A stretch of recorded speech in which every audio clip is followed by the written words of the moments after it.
ఒక మంచి కార్యక్రమాన్ని జాతీయ స్థాయిలో కాంగ్రెస్ పార్టీ తీసుకోవడం జరిగింది. మిత్రులారా, మనందరికీ ఇది ఒక గొప్ప అవకాశం. ఈరోజు రాష్ట్రంలో కానీ దేశంలో కానీ కాంగ్రెస్ పార్టీతో పోటీ పడుతున్న ఏ రాజకీయ పార్టీ కూడా స్వతంత్రానికంటే ముందు పుట్టలేదు.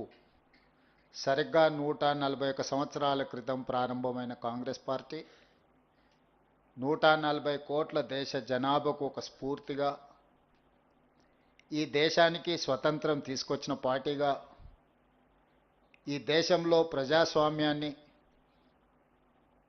ఈ దేశానికి ఒక దిక్సూచిగా, ఈ దేశంలో ప్రజాస్వామ్యం వేళ్ళూనుకొని ఇక్కడి ప్రజలకు స్వేచ్ఛను, సామాజిక న్యాయాన్ని, సమానమైన అవకాశాలను ఇచ్చి ఒక బలమైన దేశంగా తీర్చిదిద్దిన party Congress party.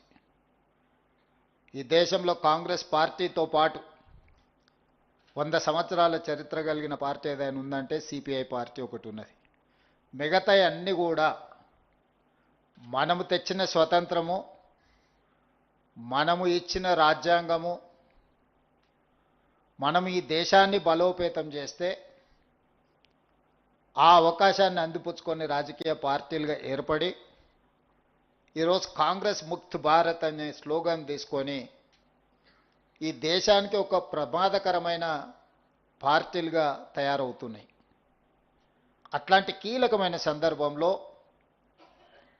Ideological connect, భారతదేశం యొక్క ఆత్మ ఎక్కడ ఉంది అని ఎత్తుకుతే గ్రామీణ ప్రాంతాలలో, పల్లె సీమల్లో ఈ భారతదేశం యొక్క ఆత్మ ఉన్నది అని బలంగా మహాత్మా గాంధీ గారి యొక్క ఆలోచనని, సిద్ధాంతాన్ని విశ్వసించే పార్టీ ఈరోజు వికారాబాద్లో ఆంధ్రప్రదేశ్ తెలంగాణ జిల్లా పార్టీ అధ్యక్షుల శిక్షణ సమావేశాన్ని ఏర్పాటు చేసి ఈరోజు మీ అందరికీ పార్టీ యొక్క విధానమే కాదు, ప్రజల యొక్క సమస్యల్ని ఏ విధంగా అర్థం చేసుకోవాలి, ప్రజలు ఎదుర్కొంటున్న సమస్యలను ఏ విధంగా పరిష్కరించుకోవాలి, ఈ దేశంలో రాజ్యాంగాన్ని రద్దు చేయాలని ఒక పక్కన, రాజ్యాంగాన్ని సమూలంగా మార్చాలి, ఈ దేశంలో పేదలకు అందుతున్న రిజర్వేషన్లను రద్దు చేయాలని కుట్ర జరుగుతున్న నేపథ్యంలో మీ శిక్షణకు ఒక ప్రత్యేకమైన సమయం ఇది.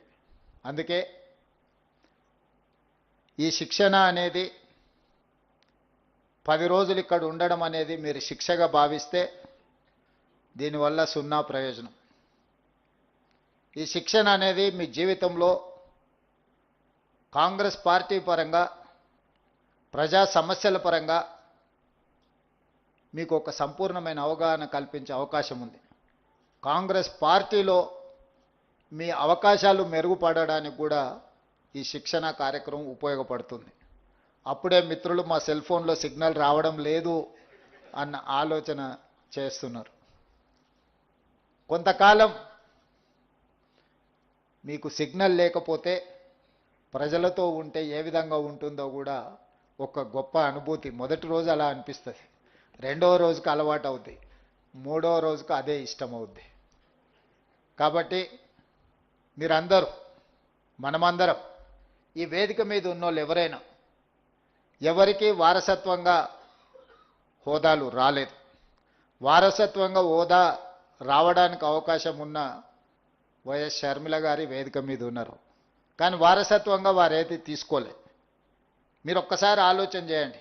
మోతీలాల్ నెహ్రూ గారు 1000 కోట్ల రూపాయల ఆస్తులను దేశానికి, జాతికి అంకితం చేశారు.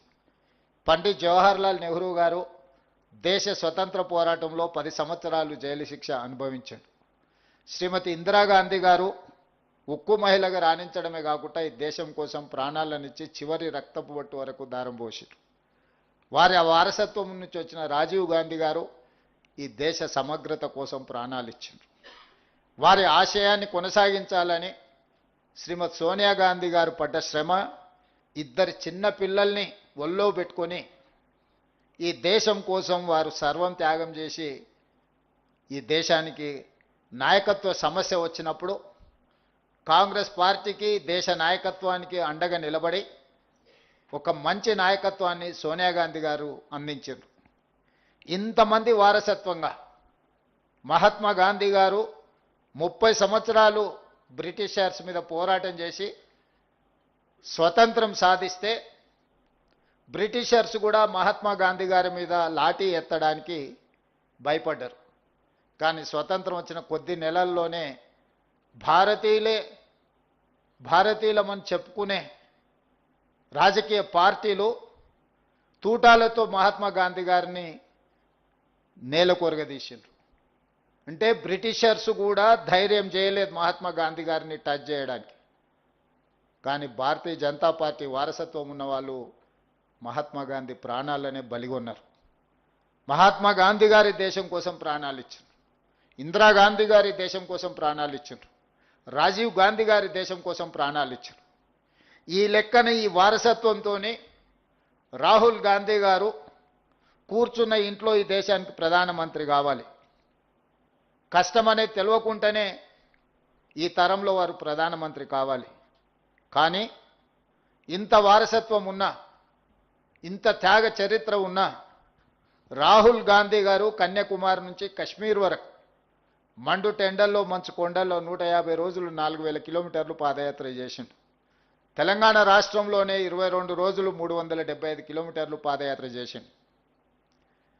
డాక్టర్ వైఎస్ రాజశేఖర రెడ్డి గారి గురించి నాకంటే ఇక్కడ ఉన్న మీకే ఎక్కువ తెలుసు.